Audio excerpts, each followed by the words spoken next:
Halo sobat pencinta Donghua, kali ini kita akan melanjutkan cerita Battle Through the Heavens Benua Kaisar. Cerita dan video ini diambil dari channel Nobarta. Tanpa banyak basa-basi, mari kita simak alur ceritanya. Melanjutkan dari cerita sebelumnya, Yao Ling dan penatua ketiga memandangi 3 run dengan wajah ekspresi gemetar. Mereka melihat tanda di sebelah kiri yang memiliki titik terang. Itu menunjukkan bahwa Xiaoyan tidak terjebak. Zenny, Nan Erming, dan Ziyin hanya memandang run di dinding kuil. Mereka tidak tahu apakah run di tengah atau kanan yang akan menyala berikutnya. Suara berderit terdengar dari pintu. Perlahan-lahan pemuda tampan muncul di depan mata semua orang. Wajah Zenny yang cantik mempesona akhirnya bisa tersenyum bahagia.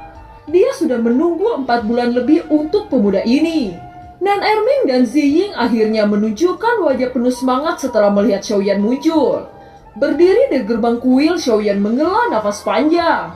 Setelah itu dia melihat di sekitar dan banyak pasang mata yang tertuju padanya. Dengan sedikit gerakan tubuh, Xiaoyan terbang ke arah Patriark Klanyo terlebih dahulu. Dia menangkupkan kedua tangannya saat berkata, "Terima kasih untuk guru yang sudah memberikan kesempatan ini kepada aku," ucap Xiaoyan. "Hahaha, bagus.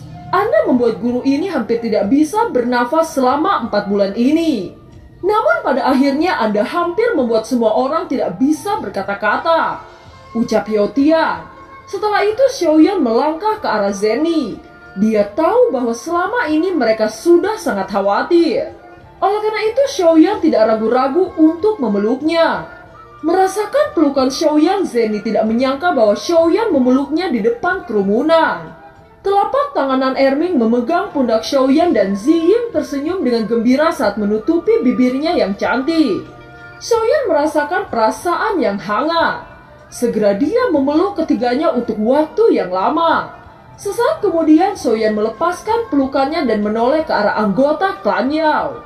Di bawah tatapan Xiaoyan banyak anggota klan Yao bersorak penuh sukacita. Xiaoyan mengambil langkah besar berjalan melewati kerumunan dan berjalan di bawah pohon tempat Yao Ling dan tetua ketiga berada. Yao Ling yang berada di bawah pohon besar sangat pucat memandang Xiaoyan berjalan dengan langkah cepat. Tetua ketiga yang melihat Xiaoyan mendekat segera berteriak, "Xiaoyan, apa yang kamu inginkan?" tanya tetua ketiga. Xiaoyan tersenyum tipis tidak menjawab kata-kata tetua ketiga, tetapi melakukan tindakan yang tidak terduga saat mengulurkan tangan ke arah Yao Ling. "Kamu..." Melihat Xiaoyan mengulurkan tangan pada dirinya, Yao Ling tercengang dan dia tidak bisa mengatakan sepatah kata pun. Dari mata Xiaoyan dia jelas melihat ketulusan bukan kesombongan. Yao Ling tidak berharap bahwa Xiaoyan begitu murah hati. "Untuk klan Yao, kita seharusnya tidak menjadi musuh. Semoga kita bisa menjadi teman di masa depan," ucap Xiaoyan. Saat kedua tangan tergenggam erat, tepuk tangan menggelegar terdengar di seluruh tempat klan Yao. Evaluasi semua orang terhadap Xiaoyan segera berubah. Bahkan mata tetua ketiga membawa sedikit kelembutan dan kekaguman. Bakatnya yang sangat tinggi penuh dengan imajinasi. Dia memiliki potensi tak terbatas dan tidak sombong. Orang tua ini akhirnya mengerti mengapa Patriark menerimamu sebagai murid. Gumam tetua ketiga. "Bagus, muridku yang baik, kemarilah. Ceritakan pada gurumu tentang pengalamanmu di lantai 3, ucap Hyotian. Ketika Patriark menanyakan ini, ekspresi semua orang menjadi serius. Mereka terlalu penasaran untuk mengetahuinya. Bahkan beberapa tetua tidak berani melangkah dengan mudah di lantai 3. Bagaimana bisa Xiaoyan keluar dengan selamat? Cepat dan ceritakan kepada semua orang. Lelaki tua ini akan membawa Yao Ling untuk bersulang dan meminta maaf pada Anda, ucap tetua ketiga. Tetua ketiga bukan orang yang berpikiran sempit. Ketika Xiaoyan memberi wajah, tetua ketiga secara alami memberi penghormatan untuk Xiaoyan. Setelah itu Xiaoyan menjelaskan secara detail pengalaman di lantai 3 dengan nada tenang. Semua orang yang mendengar segera ekspresi mereka membeku. Mata mereka tertuju pada wajah Xiaoyan dan kekaguman mereka padanya benar-benar bertambah. Di bawah paksaan seperti itu, siapa yang berani menghadapi Daudi bintang 8 puncak dengan jiwa keadaan nirvana? Keberanian yang dimiliki Xiaoyan sungguh luar biasa, ucap mereka anggota klan Yao. Patriark, Anda memiliki murid yang baik, ucap penatua ketiga. Mendengar kata-kata ini, Patriark klan Yao tertawa lalu berkata, ini memang keberuntungan lelaki tua ini bisa mendapatkan murid yang baik, ucap Patriark Yotian. Apakah Anda sudah mengharapkan hasil ini? Tanya tetua ketiga. Jika hanya di lantai 2, orang tua ini memiliki kepercayaan pada Xiaoyan. Tapi saya tidak menyangka bahwa Xiaoyan mampu menuju lantai 3, ucap Yotian. Patriark bahkan tidak menyangka bahwa Xiaoyan mampu memasuki lantai 3 kuil hati, ucap tetua ketiga. Saya hanya beruntung untuk bisa memasuki lantai 3. Jika tidak, bagaimana saya bisa melakukannya? Ucap Xiaoyan tersenyum. Setelah itu dia menoleh ke Patriark Yotian saat berkata lagi, Guru, mungkin setelah beberapa hari saya akan kembali ke Xiaofu Mansion. Ada sesuatu yang harus saya lakukan, ucap Xiaoyan. Yotian mengangguk dan berkata, perjalanan antara klan Yao dan Xiaofu Mansion sangat jauh dan melalui banyak binatang buas tingkat 5. Lebih baik guru akan mengirim orang untuk menemanimu, ucap Yotian. Itu tidak perlu. Saya punya orang yang bisa diandalkan di sisiku, ucap Xiaoyan. Mendengar kata-kata Xiaoyan, dan Erming Ziyin tersenyum bangga. Sedangkan Zenny hanya membelai rambutnya yang indah. Baiklah, kalau begitu kalian istirahat dulu. Setelah beberapa hari kalian boleh pergi, ucap Yotian. Waktu berlalu. Setelah beberapa hari, Xiaoyan menerima cincin spasial yang berisi 500 inti sihir bintang 5 dan 20 inti sihir bintang 6. Baru saat itulah Xiaoyan memutuskan untuk kembali ke Xiaofu Mansion. Angin malam berhembus di bawah malam yang gelap. Cahaya bulan samar-samar menyinari permukaan hutan. Di kedalaman hutan, Xiaoyan, Zenny, Nan Erming, dan Ziyin semuanya melesat di kegelapan malam. Tiba-tiba Xiaoyan sepertinya merasakan sesuatu. Wajahnya menjadi serius.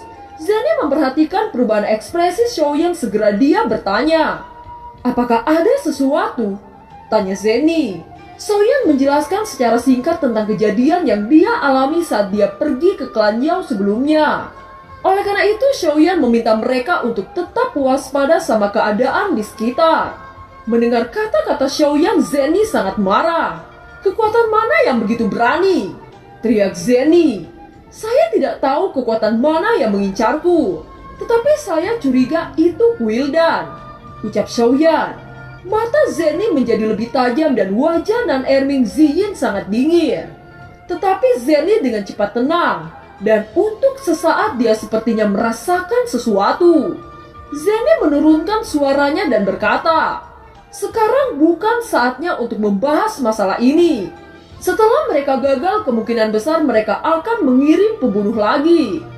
Orang yang dikirim harus lebih kuat daripada sebelumnya, ucap Zenny. Nan Erming menatap bayangan di kejauhan dan tidak tahu apakah itu bayangan pohon atau manusia.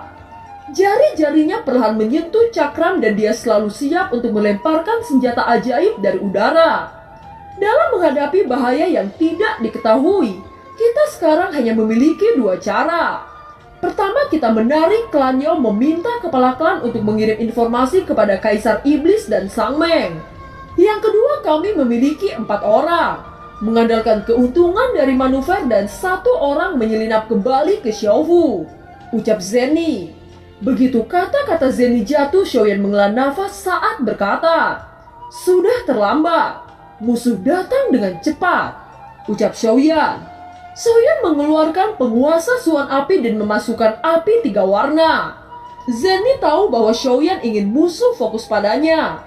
Itu untuk memungkinkan Zenny dan 2 lainnya memberikan serangan kejutan. Segera mereka bertiga bersembunyi di kegelapan malam. Ketika senjata Xiaoyan bersinar cerah, lebih dari selusin sosok yang bersembunyi di hutan keluar pada saat yang sama. Sebanyak 18 orang datang dari kegelapan hutan dan aura mereka sangat luar biasa kuat. Pemimpin pasukan itu berkata, Apakah Anda Xiaoyan, tuan dari Xiaofu Mansion? Tanya pemimpin kelompok itu. Mendengar kata-kata dari pemimpin itu, Xiaoyan sedikit mengerutkan kening. Saya tidak peduli seperti apa kekuatannya. Jika Anda ingin membunuh Xiaoyan, maka lawan Anda adalah saya, ucap Nan Erming. Ziyin juga memegang pisau bermata dua dengan ekspresi yang dingin. Zeni mengerutkan kening dan bersiap-siap untuk menyerang. Namun adegan yang membuat semua orang tercengang muncul. Tiba-tiba pria parubaya itu membungkuk di depan Xiaoyan. Dia memegang token dan membawa 17 orang di belakangnya untuk tunduk pada Xiaoyan. Dengan cepat mereka berkata, "Bawahan menyapa tuan muda Xiaoyan," teriak 17 orang itu. Xiaoyan terkejut dengan pemandangan ini. Segera Xiaoyan memegang token dan energi iblis yang begitu akrab meresap ke tubuh Xiaoyan. Tubuh Xiaoyan yang tegang tiba-tiba mengendur. "Ini adalah energi saudara King," ucap Xiaoyan. "Di mana Kaisar Iblis?" tanya Zeni sangat berhati-hati. Dia bahkan belum pernah melihat wajah tim pengawal ini sejak sebelumnya. "Anda pasti Nona Zeni. Kaisar Iblis sedang mencari jejak Xiaoyan dalam perjalanan ke klan Yao." Setelah menerima surat dari Nona Zeni, Kaisar Iblis segera mengirim sejumlah besar pasukan untuk menemukan Tuan Xiaoyan. Kaisar Iblis juga membawa beberapa penatua untuk menemukan Xiaoyan. Bahkan jika Nona Zeni menemukan Xiaoyan dengan kontrak darah, kekuatan Nona masih agak lemah. "Jadi saya menunggu Nona Zeni dan Xiaoyan keluar dari klan Yao," ucap Kapten Iblis Darah itu. Mendengar kontrak darah antara dia dan Xiaoyan, Zeni menghela nafas lega. Dia yakin 18 orang itu suruhan Kaisar Iblis. "Kaisar Iblis telah menjelaskan kepada kami, jika kami bertemu dengan Tuan Muda Xiaoyan, kita harus memperlakukan Tuan Muda seperti Kaisar Iblis," ucap Kapten Iblis Darah. Xiaoyan tergerak oleh kata-kata itu, tetapi dia ingin tahu tentang masalah di dalam hatinya. "Aku telah memeriksa daerah ini dengan kekuatan jiwa saya dan tidak menemukan sesuatu. Bagaimana mungkin Anda berada di dekat kita dalam waktu yang begitu singkat?" tanya Xiaoyan. Kapten Iblis tersenyum dan menjawab, "Apa yang ingin dilindungi oleh Kaisar Iblis adalah Tuan Xiaoyan. Jadi Kaisar Iblis mengirim penjaga Iblis Darah dengan kekuatan Daudi bintang 6 awal. Dan saya Daudi bintang 7 awal," ucap Kapten Darah. Mendengar kata-kata itu, Xiaoyan terkejut. Kaisar Iblis adalah pemimpin klan Iblis Darah. Jadi normal memiliki penjaga dengan kekuatan seperti itu. Karena Anda adalah penjaga Iblis Darah, pasti ada cara untuk menghubungi saudara King, ucap Xiaoyan. "Ya, saya mempunyai cara berkomunikasi dengan Kaisar Iblis," ucap Kapten Iblis Darah. "Kapten Iblis Darah, Anda bisa menghubungi Kaisar Iblis dan katakan bahwa Anda telah bergabung dengan kami. Tarik semua orang yang mencari saya," ucap Xiaoyan. Di bawah perlindungan Kapten Darah, Xiaoyan dan rombongan terbang di kegelapan malam. Perjalanan Xiaoyan dan rombongan tidak mengalami kendala di bawah pengawasan Kapten Iblis Darah. Dalam beberapa hari, langkah Xiaoyan akhirnya jatuh di tanah biru Xiaofu Mansion. Saat sosok Xiaoyan muncul di pintu masuk aula, seluruh aula bergemuruh dan banyak orang berdiri menyambut kedatangan Xiaoyan. Wajah King Moer pucat karena kekhawatiran semenjak beberapa bulan terakhir. Pada saat ini King Moer berlari tanpa perintah untuk memeluk Xiaoyan. "Apa Anda baik-baik saja?" tanya King Moer dengan jejak kekhawatiran di wajah cantiknya. "King saya baik-baik saja. Lihatlah, tidak ada luka sedikit pun di tubuh saya," ucap Xiaoyan. Mendengar kata-kata Xiaoyan, King Moer sangat lega. Kekhawatiran selama beberapa bulan di hatinya dengan cepat menghilang. Di aula, King Hao melangkah dan memberi pelukan pada Xiaoyan lalu dengan serius berkata, "Anda tahu betapa khawatirnya saudara Anda ini. Katakan, apa yang sebenarnya terjadi?" tanya King Hao. Xiaoyan menjelaskan secara rinci apa yang terjadi selama perjalanan ke klan Yao. Mulai dari pengejaran pria berbaju putih sampai pria misterius berbaju hitam. Mendengar cerita Xiaoyan, orang-orang yang berada di aula sangat marah. Aura membunuh melonjak siap meletus kapan saja. "Saudaraku, apakah Anda tahu kekuatan apa yang mengincar Anda? Tanya King Hao. Melihat wajah serius King Hao, Xiaoyan menggelengkan kepalanya dan mengeluarkan sepotong kain dari cincin spasial. Ini adalah potongan baju yang saya robek dari pria berbaju putih, ucap Xiaoyan. Dan film pun berakhir. Terima kasih telah menyimak dari awal sampai akhir ya. Sampai jumpa.